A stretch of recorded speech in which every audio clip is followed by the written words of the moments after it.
Hey guys, today I'm going to be showing you a load of different techniques which you can implement within your production work in order to get up and started really quickly when working on new compositions.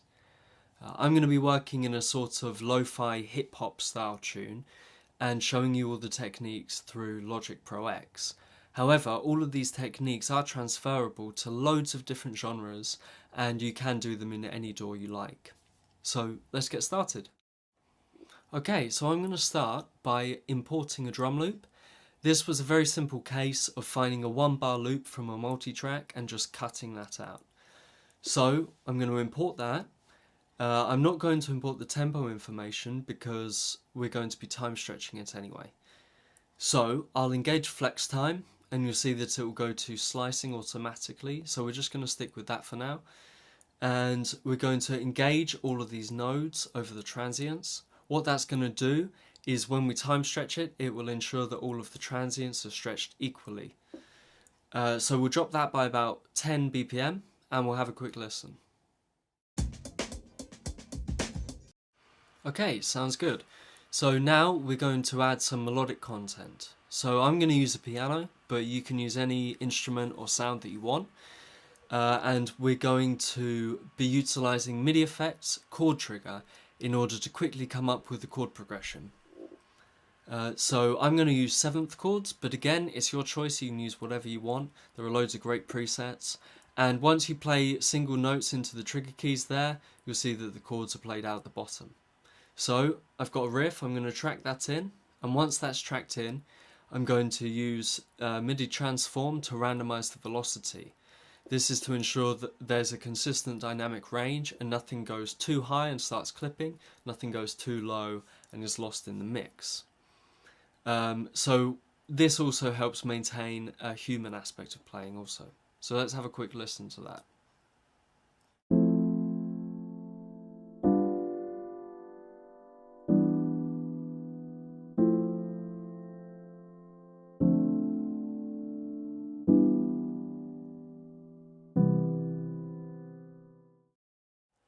Great, sounds good. But as you saw, the MIDI notes are still just single notes, even though it is registering as a chord. So in order to see the chord, we're going to utilize the Audio MIDI setup, go up to Show MIDI Studio, and then open up the IAC Driver. This is going to allow us to use it as a piece of sort of outboard processing, whereby we can send our MIDI data to it, it will process and affect the signal, and then we can send it back into Logic. So we'll ensure that the device is online, which will be picked up by Logic in the corner. There it is. And once that's done, we can reopen Logic, choose Software Instrument, Utility, and External Instrument. With External Instruments open, we'll change the MIDI destination to IAC Driver Bus 1. And we will have to move the chord trigger over onto this in order for it to affect the signal the way we want. This is a technique that I learned from Lee Head in a lecture that he gave, and it has really sped up being able to manipulate chords very quickly, particularly for someone like me who has very little keyboard knowledge. So once we've moved our region over, we can record and enable the track and track that in, and you'll see that the chords are then written in. So I'm going to manipulate the starts and ends of these MIDI notes. Obviously this could be quantized, but the chord trigger doesn't tend to work perfectly well with the quantization, and also I want the timing to be a bit odd and a bit weird, so quantization isn't the way to go for me on this one. I'm then going to use MIDI transform again to randomize the velocity, maintaining that human aspect. So let's have a listen.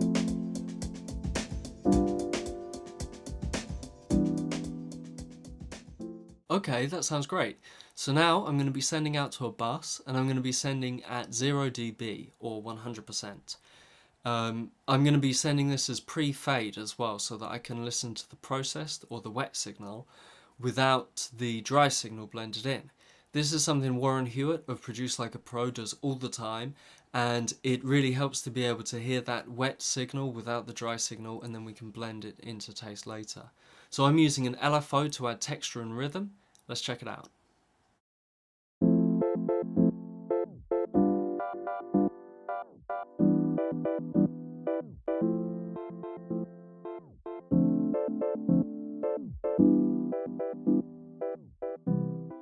Great. So now we're going to create a track for this bus in our arrangement window, and we're just going to be drawing in a bit of volume automation, just keeping it very simple. This is to add a bit of movement, a bit of variation, and just has the goal of sort of adding interest for the listener. Okay, and once that's done, we're going to create a bass line. I'm going to use the ESE ensemble synth, and very simply I'm going to copy over my region from the piano chords and just utilize the root notes from this to create a really simple bass line.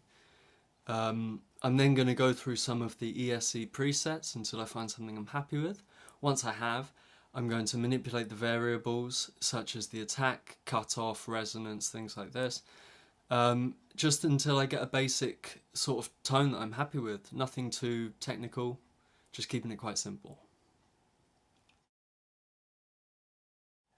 And once I'm happy with that, I'm going to insert an instance of Shaper Box.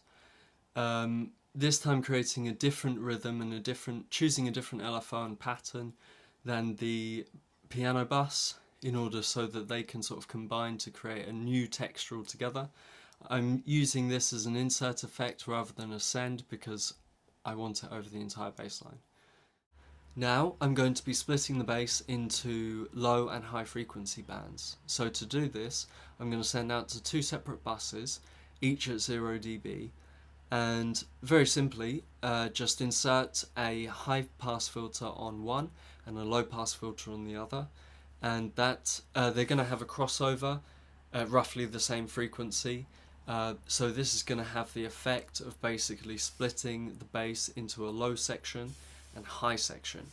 From there we can just manipulate them entirely separately, can treat them together or distinctly, so that's very handy.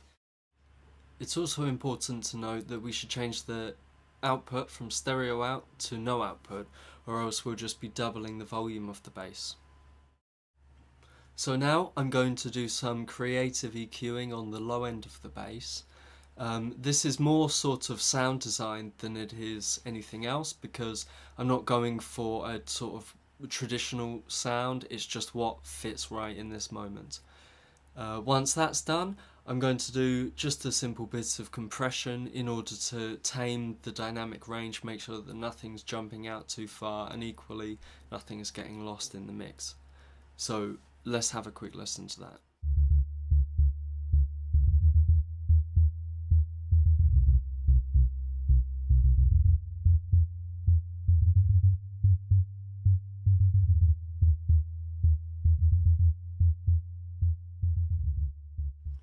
Okay, so now I'm going to send the high end of the bass out to another bus. This time I'm going to use the auto filter, again to add more movement and texture to some of the tracks. I'm going to change the output to no output because I don't actually want to double this. I want this to be my primary high-end bass line, and obviously I could use this as an insert effect, but I want to be able to send other stuff to it later. So on the auto filter, I'm just manipulating presets until I find something that I'm happy with. Again, this is all about adding movement and variation to the composition. I'm then going to also send the piano bus out to the auto filter bus. Now I'm going to do a bit more sort of sound design, sculpting the low end of the bass with Logic's Bass Amp Designer. Again, messing around with presets until I get something that I'm happy with. My next step will be to layer the drum pattern. So in order to do that, I'm going to do exactly the same as we did before. I'm going to import a loop, this time a 2-bar conga loop, and this should add some rhythmic and dynamic variation to our drum break. So I'm going to do the same exactly as before, engage flex time, turn it on, and this time it's stretched automatically, so I'll check all the transients are in line and have a listen.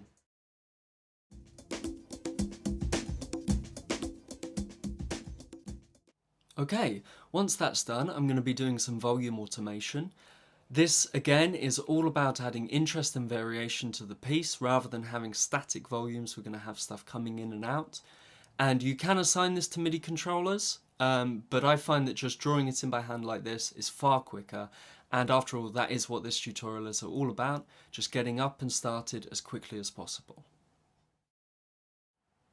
Right, so my next step will be to create an artificial drum room mic sound. So in order to do this, I'm going to send out one of my drum loops to a bus, and on the bus I'm going to insert an instance of the convolution reverb Space Designer. Space Designer allows us to upload our own impulse responses. So the whole purpose of doing this is to add some sense of depth and therefore realism to the drum loops, which without the room mic can sound a little bit flat. There's an excellent article about this by Thomas Massetti where he goes into much greater detail about different ways that you can create an artificial room mic sound to add realism to your mixes. So once we've blended that into taste, let's check it out.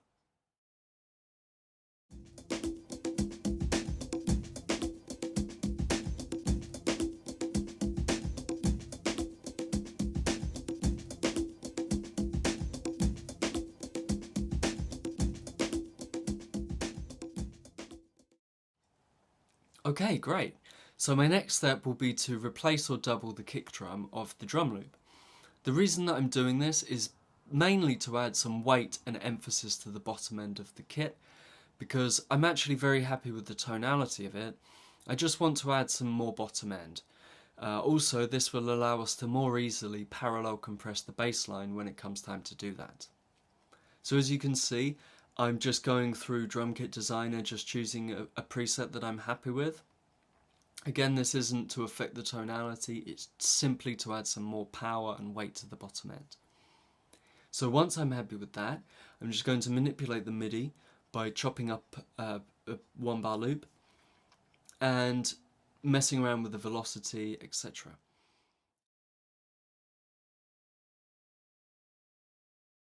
Okay, now I'm going to be adding some more rhythm, texture and movement by utilising MIDI FX Arpeggiator. So all I've done for this is duplicate my original piano chords. I've then messed around with the note order, variation and octave range on the arpeggiator until I've got a riff that I'm happy with. So let's have a quick listen to that.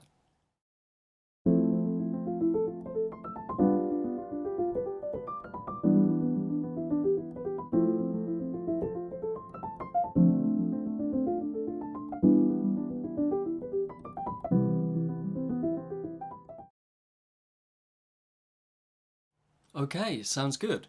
But as you saw again, the MIDI notes are still just registering as chords. So in order to see the arpeggio, we're going to utilize the IAC Driver bus again. Same process as before, we're now moving the arpeggiator onto the IAC Driver bus channel strip, moving our region across, record enabling our original track, and tracking that in, and you'll be able to see that the arpeggio notes are then written in for us to do with as we wish. So let's have another quick listen to that on its own.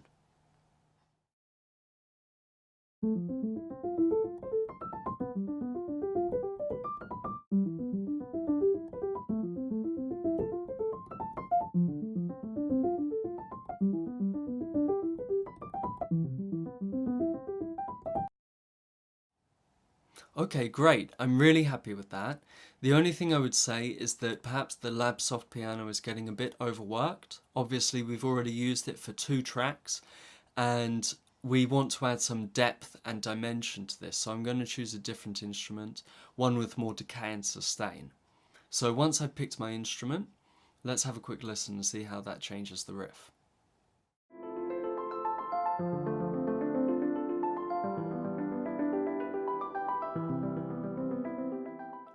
Okay, so my next step is going to be automating a low pass filter over the arpeggio riff.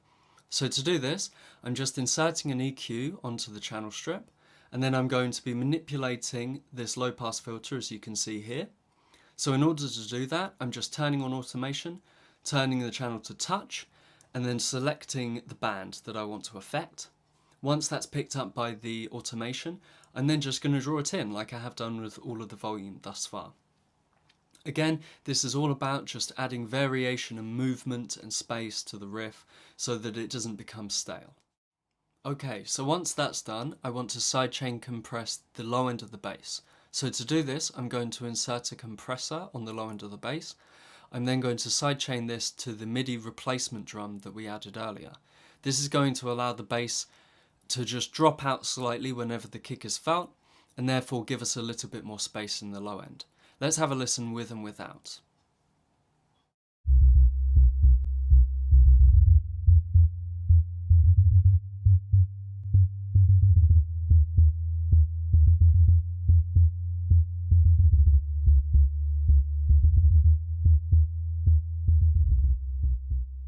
Okay, I'm now going to create tracks in our arrangement window for both the low end of the bass and the high end of the bass, in order so that I can draw in some more volume automation. Again, the whole purpose of all of this volume automation and other automation is that it adds interest and variation. It stops the track becoming too repetitive and stale.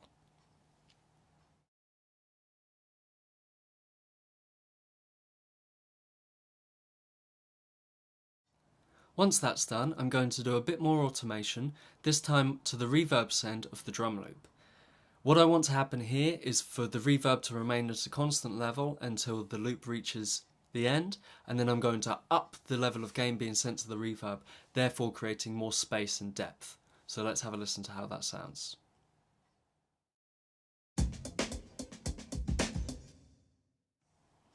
Alright, so once that's done, I want to manipulate this arpeggio riff a little. So what I'm going to do is I'm going to utilise an instance of the vintage tube EQ as a preamp. In order to do that, I'll load an instance of the EQ up and place it at the start of our channel strip. I'm then going to utilise the output or the drive, and I'm going to really crank that up high. What that's going to do is going to add some tube warmth and some harmonic saturation, which is going to be very pleasing for this riff. So let's have a listen with and without.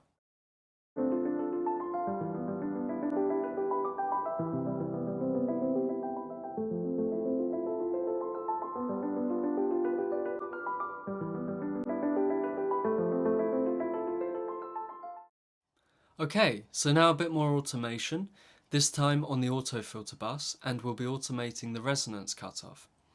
Again, the whole purpose of this automation is to stop things becoming too repetitive and stale.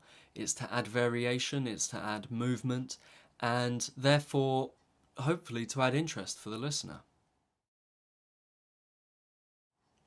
Okay, so my final step with this track is going to be recording some live guitar. So I've created an audio track and I've turned on software monitoring.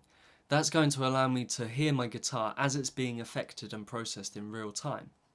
However, there can be issues with latency when doing this, so I've opened up audio preferences and I've brought down the I/O buffer size to about 128, which should minimize the latency. Once that's done, I'll insert an instance of Guitar Rig, and I'll just choose a preset that I'm happy with and suits the tone of the track. I'm not looking for the guitar to be a focal point of this track, so I'm looking more for ambient and textural noises that will help add width and dimension to the track.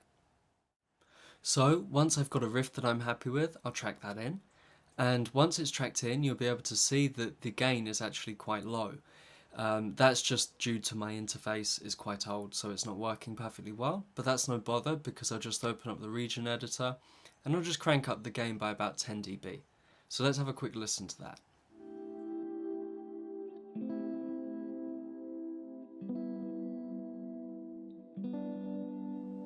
Okay, so we've reached the end of the video. Thank you all so much for watching. I've really enjoyed speaking with you, and hopefully you've picked up a few techniques that you can put into practice today. I'm going to play us out with the whole track now, so see if you can pick out any of the details discussed. I think one of the more obvious ones is the low pass filter on the arpeggio riff, so see if you can hear that one. Please do leave a comment. I'd love to hear your thoughts on the video and your thoughts on production, what techniques that you utilise in your day-to-day work. Otherwise, thank you so much again for watching.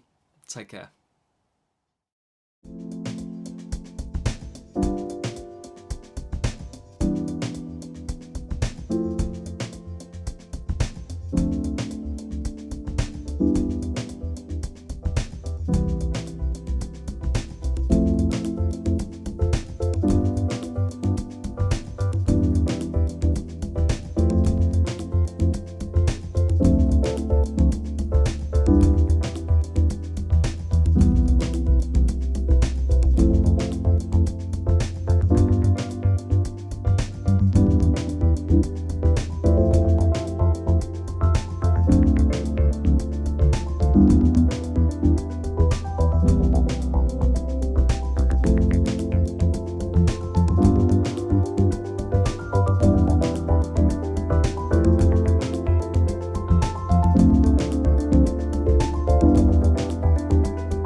you.